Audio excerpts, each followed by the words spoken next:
नमस्कार बच्चों, स्वागत है एक लक्ष्य एग्जाम स्टडी में। तो कैसे है प्यारे बच्चों, तैयारी कैसे चल रही है? बढ़िया चल रही है। चलिए, बहुत अच्छी बात है।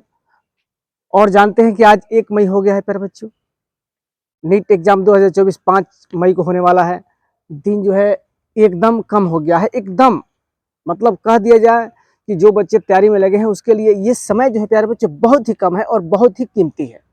तो इसलिए प्यारे बच्चों, ये 3 से 4 दिन में एकदम जी जान लगा करके तैयारी करना है प्यारे बच्चों। और ऐसा तैयारी करना है कि नीट 2024 को एकदम क्रैक करना है। तो प्यारे बच्चे, इसी जो है इसी टारगेट के, इसी उद्देश्य को लेकर के आज जो है हम बहुत ही सिलेक्टेड और मोस्ट इंपॉर्टेंट क्वेश्चन लेकर आए हुए हैं बायोलॉजी के। तो चलिए प्यारे बच्चों, बिना देर लगाए हम लोग शुरू कर लेते हैं। क्योंकि ये समय अगर आप लोग ध्यान नहीं दिए, नहीं पढ़े, तो फिर जो है आप लोगों का सारा मेहनत जो है बेकार हो जाएगा। तो इसलिए प्यारे बच्चों, ये जो समय चल रहा है 2 से 3 दिन, इस समय में एकदम अपने आप को भूला जाना है और भूल करके ऐसे तैयारी में लग जाना है कि मैं कुछ, मेरे अंदर जो भी एनर्जी है प्यारे बच्चों, वो पूरा दिखा देना है और पूरा जो है ये नीट 2024 को फोड़ देना है। ये मन में ठान लीजिए प्यारे बच्चों। तो चलिए, इसी जोश और एनर्जी के साथ हम लोग शुरू करते हैं। पहला क्वेश्चन स्क्रीन पर है। कह रहा है कि किसने प्रस्तावित किया कि जीवन का पहला रूप पहले से मौजूद निर्जीव कार्बनिक अणु से आ सकता है। अब देखिए, ये क्वेश्चन जो है एनसीईआरटी बेस्ड का है, एकदम एनसीईआरटी ही क्वेश्चन है ये प्यारे बच्चों, एनसीईआरटी का क्वेश्चन है। और कह रहा है कि किसने प्रस्तावित किया कि जीवन का पहला रूप पहले से मौजूद निर्जीव कार्बनिक अणु से आ सकता है। अब देखिए, पहला ऑप्शन है अमेरिका के ओपेरिन तथा इंग्लैंड के हॉलैंड, इंग्लैंड के ओपेरिन तथा रूस के हॉलैंड, रूस के ओपेरिन तथा इंग्लैंड के हॉलैंड, जर्मनी के ओपेरिन तथा यूएस के हॉलैंड। हॉल्डेन है, ये सब जितना नाम है हॉल्डेन है प्यारे बच्चों, ठीक ना। और देखिए, आप देख रहे हैं तो इसमें ओपेरिन और हॉल्डेन यही 2 नाम है। बस आप लोगों को ये पहचानना है कि ये ओपेरिन जो थे, क्या वो अमेरिका के थे? हॉल्डेन जो थे ये इंग्लैंड के थे। अब देखिए, इंग्लैंड के ओपेरिन थे तथा रूस के हॉल्डेन थे। तो एनसीईआरटी में साफ साफ लिखा हुआ है प्यारे बच्चों कि जो ओपेरिन थे वो रूस के थे। याद रखेंगे, ओपेरिन जो थे प्यारे बच्चों वो रूस के थे, जबकि हॉल्डेन जो थे वो इंग्लैंड के थे। बात समझ में आ रही है कि नहीं? ओपेरिन जो थे प्यारे बच्चों वो रूस के थे, याद रख लीजिए। क्योंकि देखिए, इसी में क्वेश्चन बना दिया है, बच्चे फंस जाएंगे, इसी में कंफ्यूजन कर जाएंगे बच्चे कि ये क्या, ये सही है कि ये सही है। सारे बच्चे पढ़े होंगे, लेकिन ये ऐसा क्वेश्चन है प्यारे बच्चों कि इसी में बच्चे जो उलझ जाते हैं। तो याद रखेंगे प्यारे बच्चों कि ओपेरिन जो थे वो रूस के थे। याद रखेंगे, ओपेरिन जो थे रूस के थे, जबकि हॉल्डेन जो थे इंग्लैंड के थे। तो हमारा ऑप्शन कौन सा सही होगा? ये तीसरा होगा सही प्यारे बच्चों, ये तीसरा जो ऑप्शन हमारा सही होगा। तो याद रखेंगे ना कि जो ओपेरिन थे प्यारे बच्चों वो रूस के थे, जबकि हॉल्डेन जो थे वो इंग्लैंड के थे। राइट। चलिए, अगला क्वेश्चन है, प्रारंभिक पृथ्वी पर वातावरण था, यानी प्रारंभिक जो पृथ्वी था उसका वातावरण क्या था?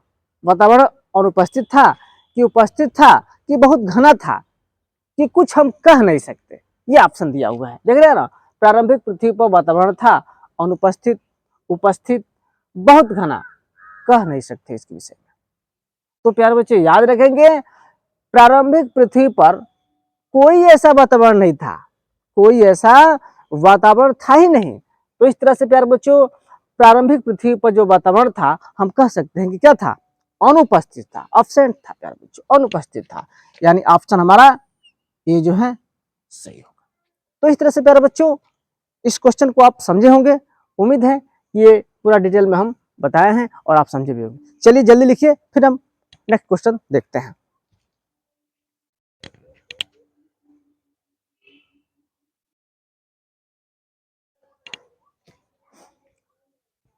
हाँ, तो प्यारे बच्चों, हम लोग अब तीसरे क्वेश्चन में पहुंचे हैं।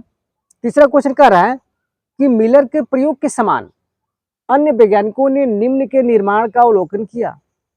मतलब मिलर ने जो प्रयोग किया था उनके समान ही अन्य वैज्ञानिकों ने क्या अवलोकन किया?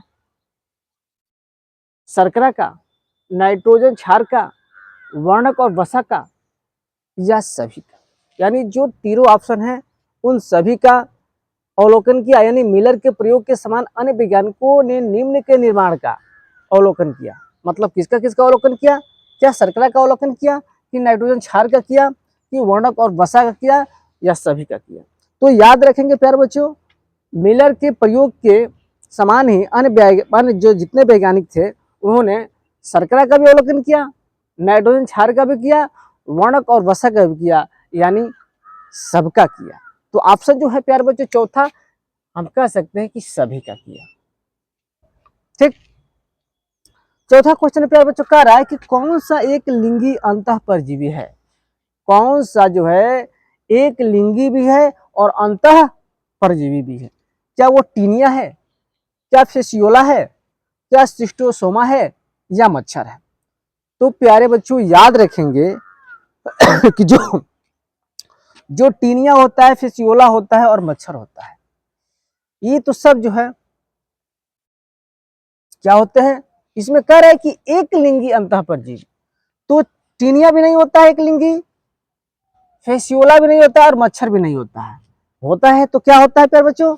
तो ये सिस्टोसोमा जो होता है, सिस्टोसोमा एक लिंगी भी है और अंतः परजीवी भी है बच्चों। एक लिंगी भी है और क्या है? अंतः परजीवी है।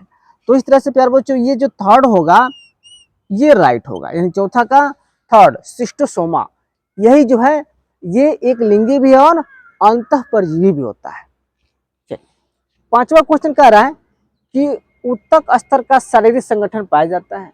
जो उत्तक स्तर होता है उसका शारीरिक संगठन पाया जाता है पॉरीफेरा में, प्लेटीहेल्मिन्थीज में, टिनोफेरा में और प्रोटोजोआ में।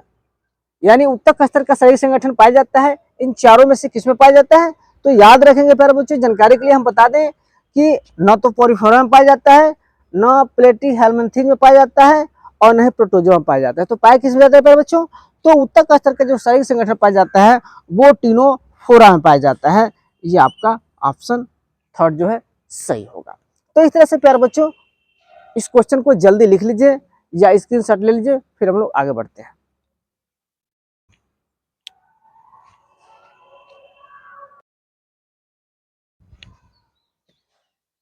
तो प्यारे बच्चों क्वेश्चन नंबर 6 पर पहुंचते हैं। छठवां क्वेश्चन है, कर जीवन के प्रथम अकोष्ठीय रूपों की उत्पत्ति हुई।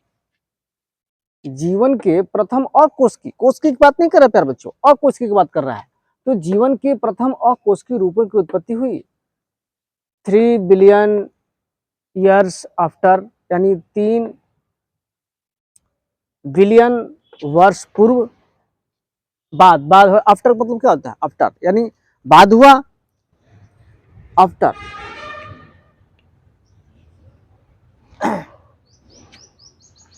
दूसरा कह रहा है 4.5 BYA 4000 वर्ष पूर्व, या 2.5 BYA।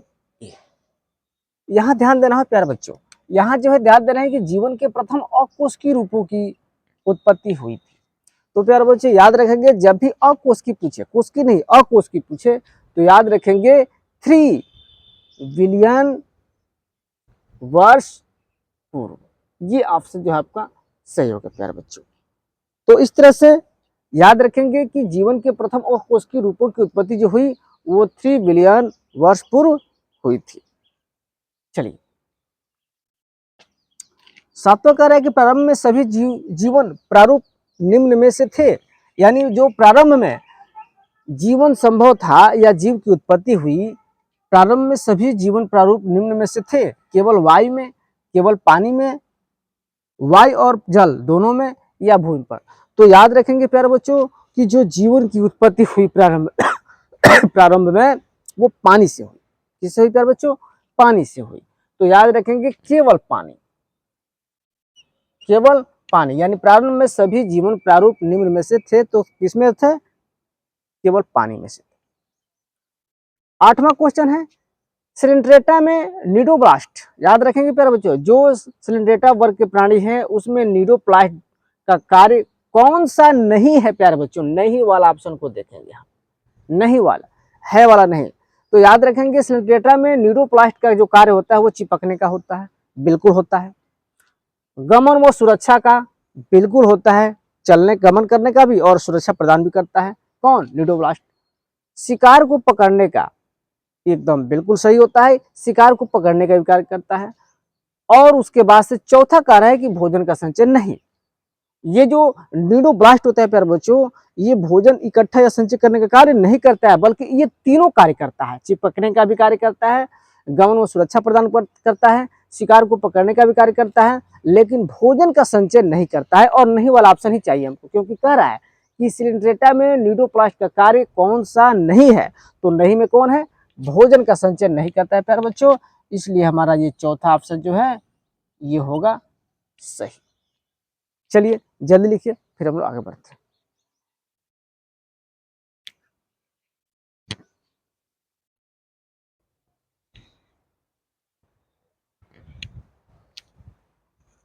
हाँ तो प्यारे बच्चों क्वेश्चन नंबर हम लोग 9 देखते हैं।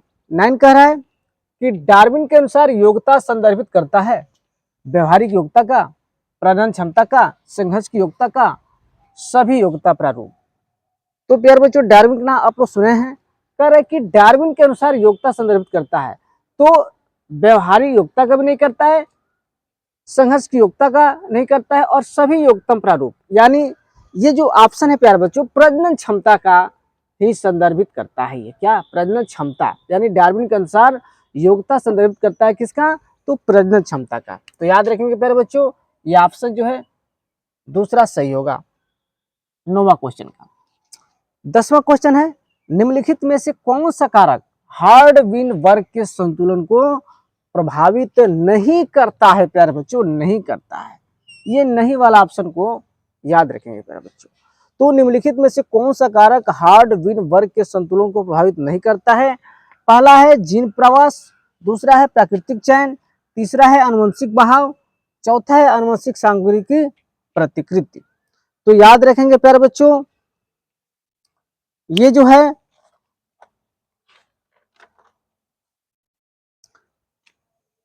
हार्डविन के संतुलन को प्रभावित जीन प्रवास भी करता है, प्राकृतिक चयन भी करता है, आनुवंशिक बहाव भी करता है, लेकिन आनुवंशिक सांख्यिकी की प्रकृति जो है नहीं करता है, क्योंकि नहीं वाला ऑप्शन पूछ रहा है प्यारे। तो इस तरह से प्यारे बच्चों ये 10वां का जो चौथा ऑप्शन होगा आनुवंशिक सांख्यिकी की प्रतिकृति वो क्या होगा, सही होगा। तो इस तरह से प्यारे बच्चों जल्दी लिखिए, और इस तरह से प्यारे बच्चों आज का हमारा यही 10 इंपॉर्टेंट क्वेश्चन है। फिर हम लोग अगले वीडियो में मिलेंगे बहुत ही अच्छे क्वेश्चन के साथ, तब तक आप लोग एकदम जी जान से तैयारी में लगे रहिए। और आप हमारे चैनल से अगर नए हैं तो हमारे चैनल को प्लीज़ सब्सक्राइब कीजिए, कमेंट कीजिए, शेयर कीजिए, और इस तरह से ये हमारा वीडियो कैसा लगा कमेंट बॉक्स में ज़रूर बताएंगे। तब तक लिए love you, bye bye, thank you.